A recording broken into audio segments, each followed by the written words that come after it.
Boa noite, amigos do Grupo Espírita Amor e Caridade, ajudando a caminhada. Meu nome é Beth e eu gostaria de iniciar fazendo uma prece, pedindo a Deus, a Jesus, aos nossos mentores, aos benfeitores espirituais do GEAC, que nos amparem, nos abençoem, nos inspirem nesse momento e que inspire os lares de cada um de nós que aqui estamos. O tema de hoje é desigualdade das riquezas. E a gente pode se perguntar, né? Porque todo mundo gostaria de ser rico. Por que não somos todos igualmente ricos? Bem que a gente gostaria, né? Mas o que nos dizem os livros da codificação espírita, que foram escritos lá no século XIX e que ainda hoje se mantêm atuais? Por que se mantêm atuais? Porque, apesar do grande progresso intelectual, tecnológico, científico que aconteceu nesse último século, o nosso desenvolvimento moral ainda está muito pequeno. Então, diante dessa pergunta, por que não somos todos igualmente ricos? Diz-nos o Livro dos Espíritos, na questão 811. A igualdade absoluta das riquezas é possível? Pergunta Allan Kardec. E ele pergunta também, alguma vez existiu essa igualdade absoluta de riquezas? E os Espíritos nos dizem, não, ela não é possível.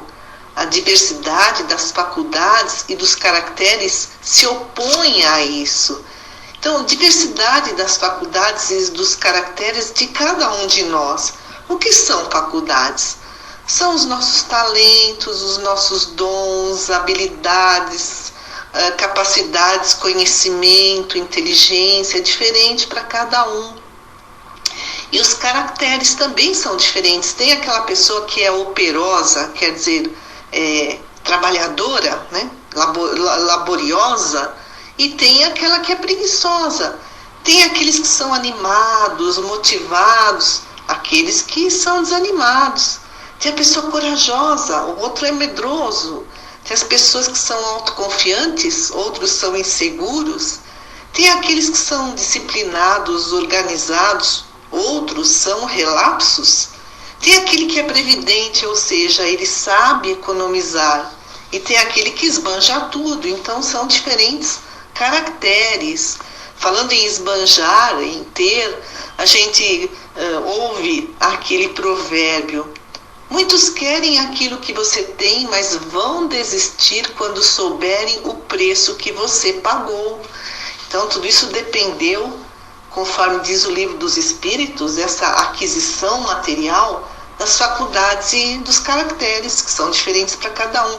Há pessoas que são empreendedoras, são criativas, criam até, criam oportunidades, elas têm iniciativa, são dinâmicas, são resilientes, quer dizer, diante da dificuldade, caem, mas levantam, aprendem com erros, seguem adiante. As pessoas empreendedoras são persistentes, sabem calcular os riscos, são comprometidas, responsáveis, estão sempre antenadas, atualizadas, buscam sempre uma autoformação contínua, são muito autoconfiantes, organizadas, sabem planejar. Então, os negócios nas mãos delas vão de vento em popa. E tem pessoas que dão um passo maior que a perna, gastam além do que ganham, ou então começam um empreendimento até cheios de entusiasmo, mas aí surgem as dificuldades e logo se desmotivam.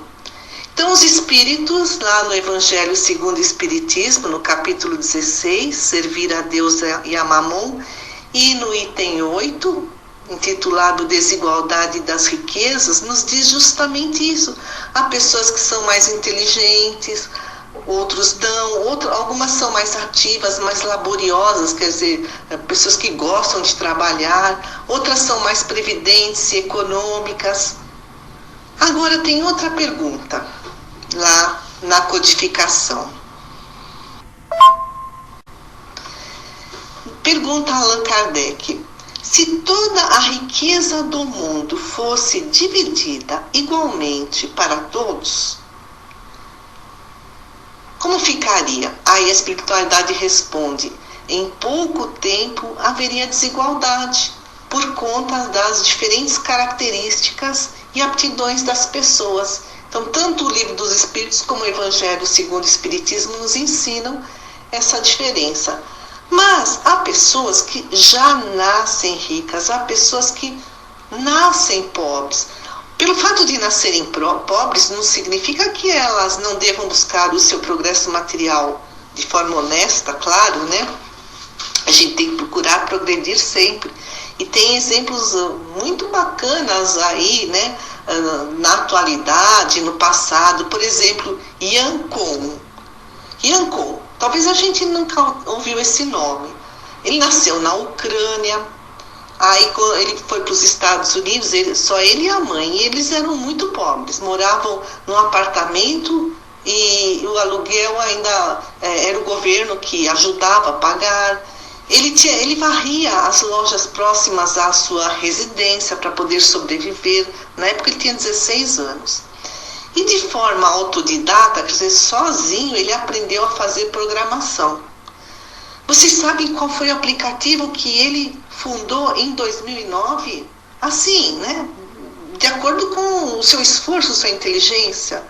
Esse que estamos usando agora, o WhatsApp, foi Yankon, muito pobrezinho, vindo lá da Ucrânia, que em 2009 fundou o WhatsApp. Depois, em 2014, o Facebook quis comprar o WhatsApp e ele vendeu por 22 bilhões de dólares. E tem muitos outros casos. A gente adora o Circo de Soleil, às vezes, né, aparece assim alguma apresentação, dá para ver também no YouTube, é muito famoso, custa, assim, ele tem um patrimônio de 2 bilhões de dólares. E eles, a trupe o dono, né, do Circo de Soleil, é o Guy Laliberté. Ele e o grupo dele, canadense, eram artistas de rua, muito pobres. E um dia eles resolveram ir para os Estados Unidos, para Los Angeles, só que eles não tinham dinheiro para ida e volta. Compraram a passagem só de ida. E lá eles foram se inovando, se esforçando, e o circo se tornou né, essa fama que é hoje internacional. Mas voltando à pergunta, então isso mostra que as pessoas nascem pobres, mas não precisam morrer pobres. Elas podem e devem buscar o seu progresso em todos os aspectos, intelectual, profissional, material, em todos. Espiritual também, principalmente. Mas voltando à pergunta, por que algumas pessoas nascem ricas e outras pobres? E é o Livro dos Espíritos que nos explica na questão 814. Para provar cada um de maneira diferente. Eles falam, aliás, sabeis que os próprios espíritos escolheram essa prova e frequentemente nela sucumbem. Quer dizer, para provar cada um de uma maneira diferente. Então, as pessoas que nascem na pobreza, elas vêm com uma lição de casa, né? Desenvolver a paciência, a resignação. A prova é de paciência e resignação para desenvolver essas virtudes e se testar também. E aqueles que nascem na riqueza, diz o Livro dos Espíritos, eles têm a prova da caridade, da abnegação, como estão usando o seu dinheiro, né? Então, como não dá para a gente evoluir tudo numa só encarnação, porque nós somos criados simples e ignorantes, mas a cada encarnação nós passamos por diferentes experiências, essas experiências trazem diferentes aprendizados, e graças aos nossos esforços, e graças também à mestra dor que nos ensina quando erramos, é que nós vamos superando o nosso estado de ignorância.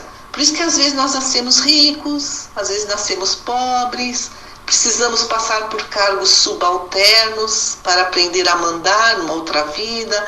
Precisamos sentir as dificuldades da pobreza para aprender para saber usar a riqueza.